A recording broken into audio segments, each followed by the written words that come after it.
Assalamualaikum warahmatullahi wabarakatuh. Ketemu lagi dengan saya Ki Bagus Purwas. Salam spiritual sedulur semua. Insyaallah pada video kali ini saya akan kembali lagi membahas tentang dunia spiritual, dunia supranatural, dan juga dunia ilmu kegoiban. Baiklah, yang akan saya bahas kali ini adalah salah satu pembahasan yang cukup menarik karena memang sedang panas-panasnya ya, sedang hangat-hangatnya menjadi bahan perbincangan di negara kita, di Nusantara ini. Nah, seperti yang sudah sedulur, mungkin sebagiannya juga sudah pada menonton ya, beberapa kasus tokoh-tokoh spiritual yang mengaku tokoh spiritual, yang mengatasnamakan spiritual serta agama. Karena memang pembahasan ini ada beberapa yang menyarankan tadi sore, makanya akan saya angkat menjadi sebuah video. Jadi sebenarnya saya tidak berpihak kemanapun ya, saya tidak berpihak di pihak manapun, dan saya di sini hanya sekedar membahas dan sekedar ingin meluruskan saja, mungkin bagi para pecinta dunia kegoiban, dunia ilmu hikmah, jangan sampai tertipu dengan orang-orang yang berpenampilan seperti tokoh-tokoh agama, tokoh-tokoh seperti habaib Gus dan lain sebagainya, yang intinya mengatasnamakan agama ya. Nah, karena sejatinya dukun ya tetap dukun gitu kan, dukun tetap dukun. Jadi ini hanya sekedar apa ya istilahnya ya, pembelajaran buat kita semua. Jangan sampai kita memilih seorang guru yang salah gitu kan. Jadi kasus ini kita ambil contoh dari kasus yang saat ini sedang viral ya, yaitu Gus Syamsuddin dengan pesulap merah atau Kang Marcel ya. Jadi di konten tersebut itu menceritakan sebuah kisah di mana seorang Gus Syamsuddin itu melakukan berbagai praktek-praktek pengobatan, mungkin ya, praktek-praktek pengobatan yang dimana praktek pengobatannya itu kita tidak membahas tentang penipuannya dulu ya, kita membahas tentang tarif yang dia patok itu sangat luar biasa, mencapai puluhan hingga ratusan juta ya dalam praktek pengobatan yang dia patok gitu. Nah, namun di sisi lain dia juga seorang YouTuber yang memang bergelut di dunia spiritual juga, dan mungkin sebagian sedulur juga sudah memahami bahwa YouTube-nya itu adalah settingan ya, YouTube-nya settingan, dan juga beberapa videonya yang mungkin ada beberapa yang viral juga ya, yaitu video-video pengobatannya gitu. Nah, di sini saya tidak berpihak kepada Gus Syamsuddin, juga tidak berpihak kepada si pesulap merah itu. Nah, di sini saya hanya akan meluruskan saja, atau istilahnya ya saling sharing dengan sedulur-sedulur, terutama subscriber channel kita, subscriber channel KBP ya. Jadi kita harus berhati-hati sebelum memilih seorang spiritual itu, apalagi di sini kan kita mencari obat gitu kan, mencari obat untuk kesembuhan diri kita. Apalagi di saat kita mencari obat itu kita harus selalu dibikin susah gitu kan, selalu dipersulit dengan mahar yang sangat fantastis gitu, dengan mahar yang sangat tinggi. Makanya saya di padepokan saya itu setiap kali ada pengobatan saya tidak meminta mahar, apalagi dengan mahar dipatok sedemikian rupa gitu ya, dengan jutaan atau syarat-syarat yang sangat sulit gitu kan, karena kesembuhan itu hanyalah milik Allah. Apalagi kan kita pengobatan apalagi kalau pengobatan aliran hikmah ini, aliran ilmu gaib ini kan, kita di sini menggunakan doa gitu kan, kita menggunakan doa, kita memanjatkan sebuah amalan, dan tentu kita tidak perlu menggunakan modal yang besar gitu kan, cukup dengan media-media yang sederhana biasanya juga. Nah, makanya di sini kita akan membahas tentang hal itu karena sebenarnya untuk pengobatan santet itu tidak membutuhkan modal yang besar, tuh kan. Makanya kenapa di padepokan saya itu pengobatan santet itu tidak dipatok mahar, ya karena saya juga berdoa kepada Tuhan kita, dan saya pun gak bisa menyembuhkan karena yang menyembuhkan itu adalah Allah Subhanahu Wa Taala.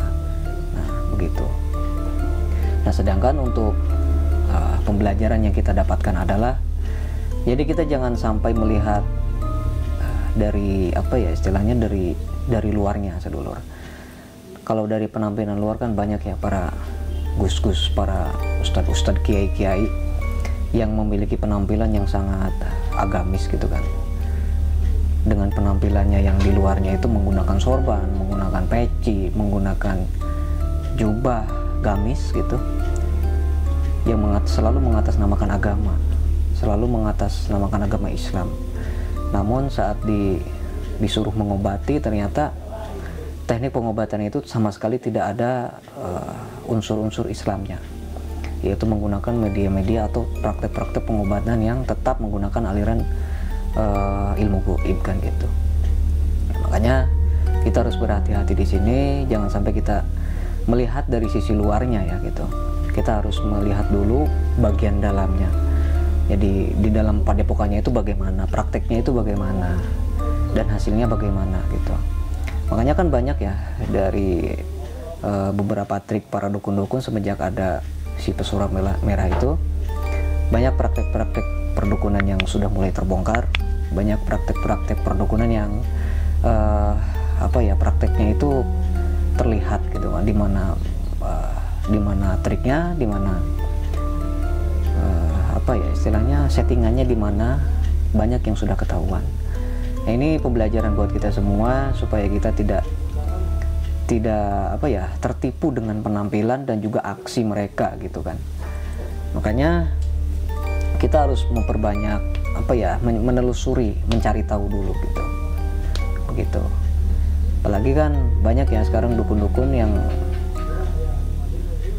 saat praktek pengobatan itu mematok harga yang sangat tinggi gitu kan. Itu yang perlu kita pertanyakan. Kita kan meminta doa, kita meminta kesembuhan, sedangkan kesembuhan itu kan hanya milik Allah.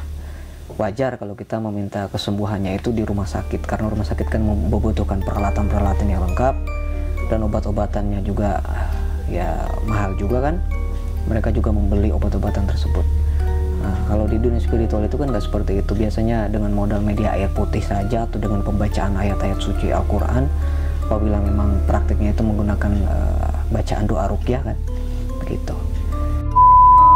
Ini yang perlu kita pelajari ya, karena ya mungkin nanti akan pada bermunculan lagi dukun-dukun yang berkedok agama itu.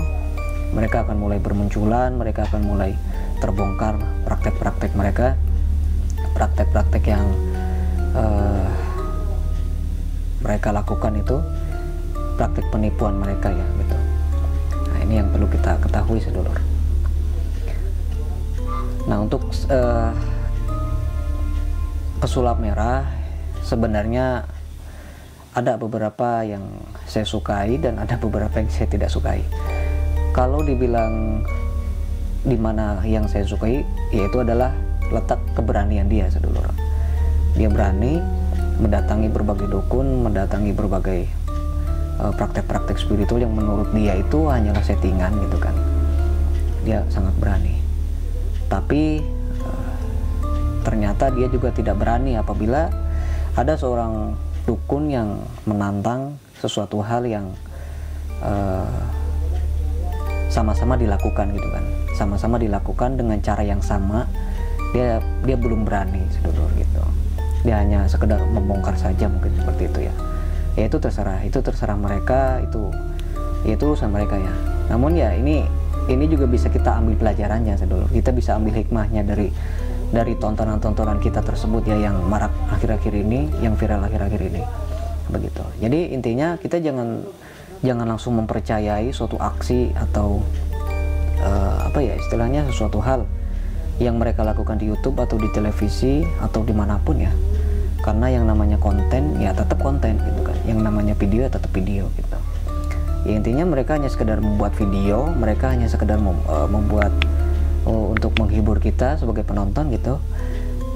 Intinya mereka hanya sekedar membuat video lah ya, jadi bukan kita percayai gitu. Kita jangan mempercayai video-video mereka. Anggap saja sekedar hiburan. Apabila ada hal positif ya ambil, kalau nggak ada ya udah gitu aja. Kita cukup jadikan sebagai tontonan saja gitu. Makanya kan banyak ya yang video-video settingan yang banyak yang mempercayai, oh ternyata banyak juga yang belum paham gitu kan.